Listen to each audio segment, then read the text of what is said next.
शांतिपुर, जो नाम के अनुसार एक शांति और सौहार्द का प्रतीक माना जाता था, असल में उस नाम के बिल्कुल विपरीत था। यह गांव अपने इतिहास में छिपे गहरे रहस्यों और अंधविश्वासों के कारण बदनाम था। शांतिपुर के चारों ओर घने जंगल थे और इन्हीं जंगलों में एक प्राचीन मंदिर स्थित था, जिसे गांव के लोग मौत की देवी का मंदिर कहते थे। गांव वालों का मानना था कि इस मंदिर में कोई अत्यंत भयानक और अदृश्य शक्ति रहती थी, जो समय समय पर गांव के लोगों को अपना शिकार बनाती थी। गांव के सबसे बुजुर्ग व्यक्ति बाबा शिवदास, जिनकी उम्र लगभग 90 वर्ष हो चुकी थी, इस मंदिर के बारे में सबसे ज्यादा जानते थे। उन्होंने गांव के लोगों को इस मंदिर के आसपास भी जाने से मना किया था। बाबा शिवदास के अनुसार यह मंदिर एक ऐसी जगह स्थित थी जहां जाने वाला कभी भी जीवित लौट के नहीं आता था। बाबा शिवदास का कहना था कि उनके बचपन के दिनों में यह मंदिर उतना ही सामान्य था जितना कोई अन्य मंदिर होता है। लोग यहाँ पूजा करते थे, त्योहार मनाते थे और यहाँ की देवी को अपने गांव का रक्षक मानते थे। लेकिन अचानक से एक दिन कुछ ऐसा हुआ जिसने पूरे गांव को दहशत में डाल दिया। एक रात जब गांव के लोग गहरी नींद में सो रहे थे, अचानक से मंदिर से तेज ध्वनि सुनाई दी। यह ध्वनि इतनी भयानक थी कि पूरा गांव जाग उठा। लोग भागते हुए मंदिर की ओर गए और देखा कि मंदिर का दरवाजा अपने आप खुला हुआ था। गांव वालों ने भीतर झांकने की कोशिश की, लेकिन अंदर इतना भयानक अंधेरा था कि कुछ भी दिखाई नहीं दे रहा था। उस समय के बाद से गांव में अजीब सी घटनाएं घटने लगी। लोग गायब होने लगे। जो वापस आते थे वे गहरे सदमे में होते थे और उनका शरीर धीरे धीरे ठंडा पड़ने लगता था। डॉक्टर और वैद्य भी घटनाओं का कोई समाधान नहीं ढूंढ पाए थे। गांव के लोगों ने मिलकर यह तय किया कि हमेशा के लिए मंदिर को बंद कर दिया जाए।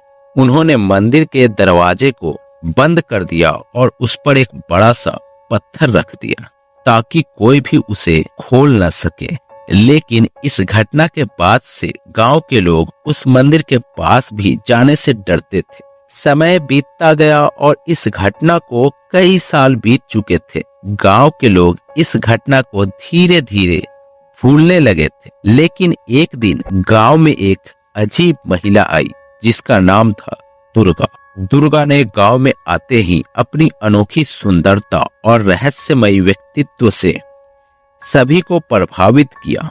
उसकी आंखों में एक गहरा काला रंग था जो किसी को भी सम्मोहित कर देता था। दुर्गा ने गांव में आकर अपना घर मंदिर के पास ही बना लिया। वह गांव के लोगों के बीच बहुत लोकप्रिय हो गई थी क्योंकि वह हमेशा लोगों की मदद करती थी। वह गांव में बीमार लोगों को इलाज करती, गरीबों को खाना खिलाती और हमेशा खुश रहती। धीरे धीरे गांव के लोग उसे देवी का रूप मानने लगे और उसकी पूजा तक करने लगे। लेकिन कुछ लोगों को दुर्गा का रहस्यमय व्यवहार संदेहपूर्ण लगता था।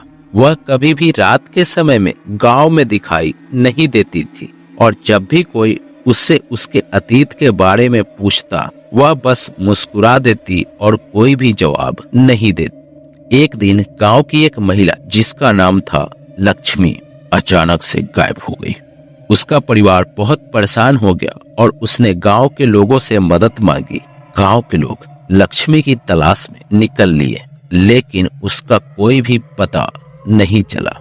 यह घटना दुर्गा के गांव में आने के बाद हुई थी, इसलिए कुछ लोगों को शक होने लगा कि दुर्गा का इस घटना से कोई न कोई संबंध हो सकता है। दुर्गा ने गांव वालों को शांत किया और कहा कि वह लक्ष्मी को ढूंढने में मदद करेगी।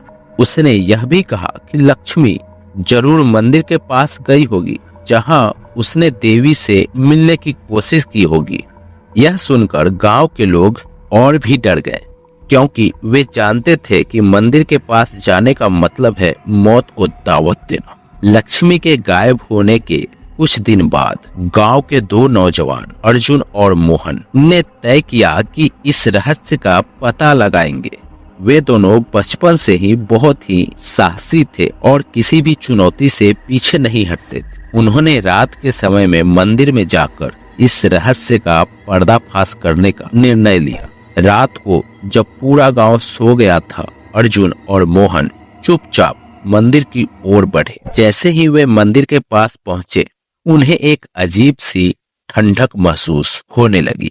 उनके कानों में एक धीमी भयानक आवाज सुनाई देने लगी, जैसे कोई उनसे बात करने की कोशिश कर रहा हो। उन्होंने हिम्मत जुटाई और मंदिर का दरवाजा खोल दिया। दरवाजा खुलते ही उन्हें एक तेज हवा का झोंका महसूस हुआ, जिससे वे पीछे की ओर धकेल दिए गए।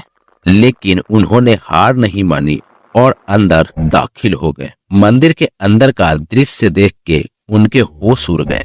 वहां चारों ओर कंकाल पड़े थे, जिनके चेहरे पर दर्द की एक भयानक झलक थी। मंदिर के बीचों बीच एक मूर्ति थी, जिसे देखकर उन्हें एहसास हुआ कि यह वही मौत की देवी थी जिसकी पूजा गांव के लोग पहले करते थे। तभी अचानक से मंदिर का दरवाजा अपने आप बंद हो गया और एक तेज आवाज के साथ वहां का वातावरण डरावना हो गया। अर्जुन और मोहन ने देखा कि मूर्ति के सामने खड़ी दुर्गा उन्हें देख रही थी। उसकी आंखों में एक भयानक सी चमक थी और उसके चेहरे पे एक भयावह मुस्कान थी। तुम लोगों को यहाँ नहीं आना चाहिए था, दुर्गा ने धीमी आवाज में कहा। तुम भी उन आत्माओं का हिस्सा बनोगे जिन्हें मैं अपने पास रखती हूँ। अर्जुन और मोहन को समझ में आ गया कि दुर्गा कोई साधारण महिला नहीं थी, वह सच में एक देवी थी। लेकिन यह वह देवी नहीं थी जिसकी गांव के लोग पूजा करते थे, बल्कि यह तो मौत की देवी थी। उन्होंने भागने की कोशिश की, लेकिन उनकी टांगे मानो जमीन में जकड़ गई हो। दुर्गा ने अपने शक्ति से उन्हें जकड़ लिया और उनके शरीर से उनकी आत्माएं खींचनी शुरू कर दी। दोनों नौजवान चीखने लगे, लेकिन उनकी आवाज वहां से बाहर जा ही नहीं रही थी। थोड़ी देर में ही दोनों जड़ हो गए और उनके शरीर जमीन पर गिर पड़े। दुर्गा ने उनके शरीर को उठाया और मूर्ति के सामने रख दिया। अर्जुन और मोहन के गायब होने के बाद गांव के लोगों में डर का भय और भी बढ़ गया। वे समझ नहीं पा रहे थे कि अचानक से इतने लोग कैसे गायब होने लगे। बाबा शिवदास ने इस सब के बारे में सोचा और उन्हें वह सपना याद आया जो उन्होंने कई साल पहले देखा था। उस सपने में देवी माँ ने उन्हें बताया था कि इस गांव में एक श्रापित आत्मा निवास करती है, जो लोगों की आत्माओं को खींचकर अपनी शक्ति बढ़ाती है। बाबा शिवदास ने पंडित विश्वनाथ से बात की, जो कि उस गांव के मुख्य पुजारी थे। पंडित विश्वनाथ ने बाबा शिवदास की बात सुनी और उन्होंने बताया कि यह श्राप उस समय लगा था जब गांव के पूर्वजों ने एक निर्दोष महिला को जिंदा जला दिया था। उस महिला ने मरते समय यह श्राप दिया था कि वह एक दिन इस गांव में वापस आएगी और तबाही मचा दी। पंडित विश्वनाथ ने गांव वालों को इकट्ठा किया और उन्हें मंदिर में जाने से मना कर दिया, लेकिन कुछ लोग इतने डरे हुए थे कि उन्होंने गांव को ही छोड़ने का फैसला कर लिया। बाबा शिवदास ने पंडित विश्वनाथ से आग्रह किया कि वे इस रहस्य का समाधान निकाले, वरना पूरा गांव बर्बाद हो जाएगा। पंडित विश्वनाथ ने यह तय किया कि वे खुद मंदिर में जाकर इस श्राप का समाधान ढूंढेंगे। उन्होंने एक रात अकेले ही मंदिर में जाने का निर्णय लिया। उन्होंने देवी माँ का आवाहन किया और उनके संरक्षण में मंदिर की ओर बढ़े। मंदिर के पास पहुंचते ही उन्हें एक अजीब सी ठंडक महसूस हुई।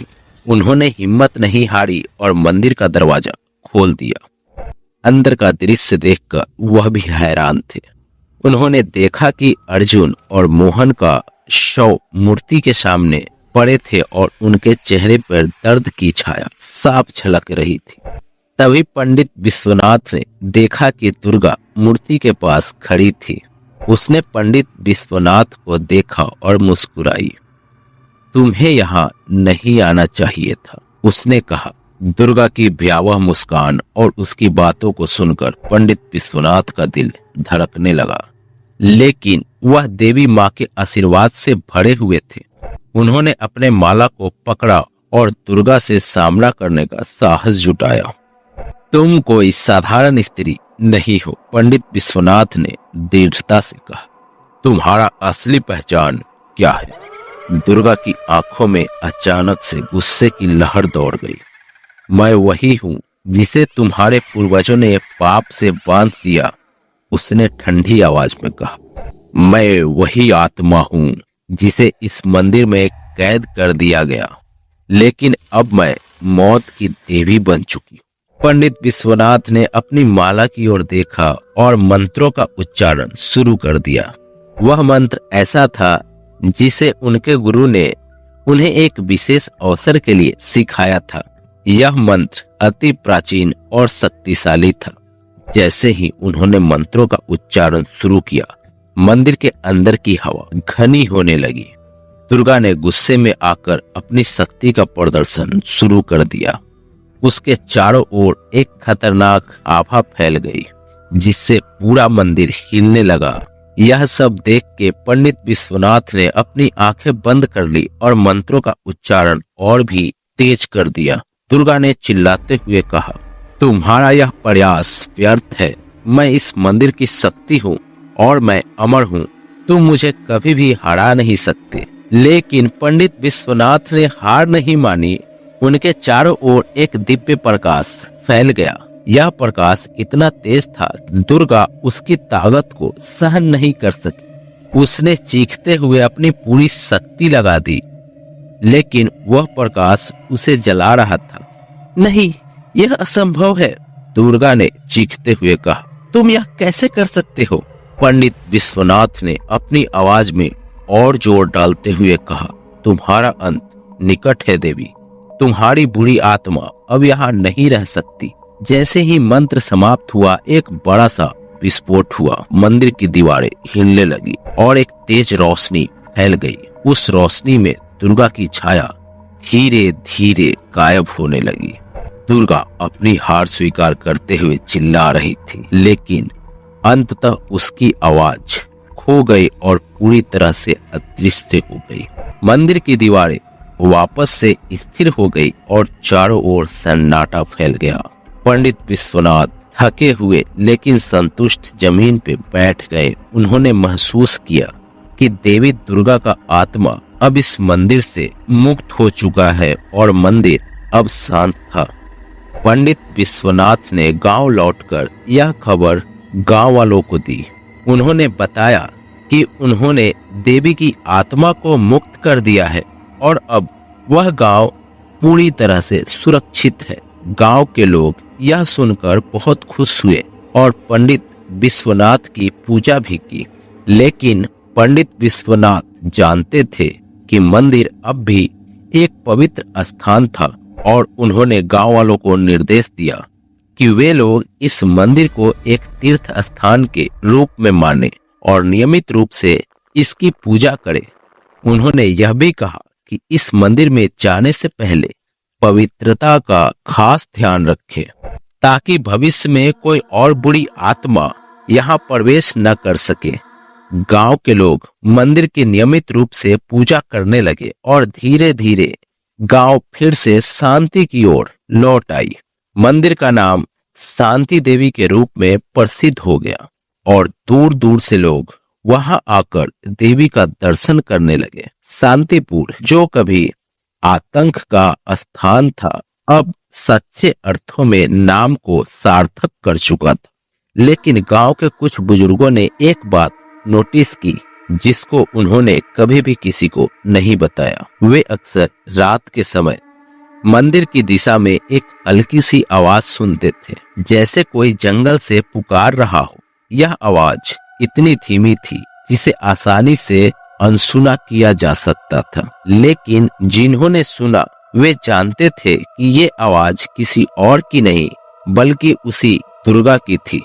बाबा शिवदास ने पंडित विश्वनाथ से एक दिन कहा, हमने उस आत्मा को भले ही बंद कर दिया हो, लेकिन वह पूरी तरह से नष्ट नहीं हुई है। उसकी शक्ति अभी भी इस जगह पे कहीं न कहीं छिपी हुई है। हमें सदैव सतर्क रहना होगा। पंडित विश्वनाथ ने बाबा की बात सुनी और सहमति में सिर हिलाया। उन्होंने मंदिर के चारों ओर और भी शक्तिशाली मंत्रों का जाप किया और देवी माँ से प्रार्थना की कि वे इस स्थान को हमेशा के लिए सुरक्षित रखें। और इस तरह शांतिपुर में एक नई शुरुआत हुई। लेकिन जो जानते थे वो यह भी समझते थे कि इस धरती पर कुछ चीजें कभी भी पूरी तरह से नष्ट नहीं होती। आज भी शांतिपुर के लोग मंदिर की पूजा करते हैं, लेकिन उनके दिल में एक हल्का सा डर हमेशा बना रहता है। कहीं न कहीं वे जानते हैं कि मौत की देवी के कहानी का अंत भले ही हो चुका हो, लेकिन उसकी छाया अभी भी वहां पे मौजूद है, जो केवल सही समय का इंतजार कर रही है। कई वर्षों बाद जब शांतिपुर एक छोटे से गांव से एक बड़ा सा कस्बा बन गया, एक नई पीढ़ी ने जन्म लिया। उन लोगों के लिए मौत की देवी का कहानी सिर्फ एक मिथक थी जिसे उनके दादा दादी सुनाया करते थे। लेकिन एक दिन कस्बे में एक नया परिवार का आगमन हुआ, जिन्होंने उस मंदिर के पास अपना घर बना लिया। यह परिवार शहरी था और उन्हें गांव के किसी भी अंधविश्वास पे यकीन नहीं था। उन्होंने अपने घर के पास के उस प्राचीन मंदिर की परवाह किए बगैर एक आलीशान बंगला बना लिया। लेकिन जैसे ही वे लोग वहां पे बसने लगे, अजीब घटनाएं फिर से शुरू हो गई। उनके घर से रात के समय में अजीब सी आवाजें आने लगी और कभी कभी उनके घर की छोटी बच्ची कहती उसने किसी को अपने कमरे में देखा है जो उसके साथ खेलना चाहती है। शुरुआत में तो उनके परिवार के लोगों ने बच्ची का वहम समझा, लेकिन धीरे धीरे घर के बाकी सदस्यों को भी इस तरह की अजीबोगरीब घटनाएं महसूस होने लगी। कहीं ऐसा तो नहीं कि मौत की देवी लौट आई है और इस परिवार के माध्यम से पूरे गांव को फिर से परेशान करना चाहती है। आप लोगों को क्या लगता है, क्या मौत की देवी फिर से आ गई है गांव में, या फिर ये कोई दूसरी अनहोनी है जो गांव के लोगों के लिए संकट का कारण बनने वाली है? क्या है इन सब के पीछे का रहस्य? अगर आपको जानना है तो हमें कमेंट करके जरूर बताएं और ऐसे ही हॉरर और रहस्यमयी कहानियों को सुनने के लिए हमारे चैनल को सब्सक्राइब कर लें। तो मिलते हैं किसी ऐसे ही हॉरर स्टोरी के साथ, तब तक के लिए